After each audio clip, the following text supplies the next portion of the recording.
پھر فرمایا ودھا، محبوب آپ کی امت کی جو خوبیاں ہیں میں نے دنیا پر ظاہر کی ہیں، محبوب مجھے ان خوبیوں کی قسم، یعنی رب امت مصطفیٰ کی جو خوبیاں دنیا پر ظاہر کی گئی ہیں کہ یہ امت سب سے افضل امت ہے، محبوب آپ کی امت کی خوبیوں کی قسم آپ کا رب آپ کے ساتھ ہے۔ اور محبوب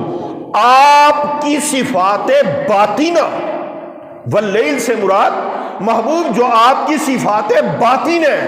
جو ایسی صفات دنیا آپ کی صفات کو دیکھ ہی نہیں سکی، محبوب مجھے ان صفات کی قسم آپ کا رب آپ کے ساتھ ہے۔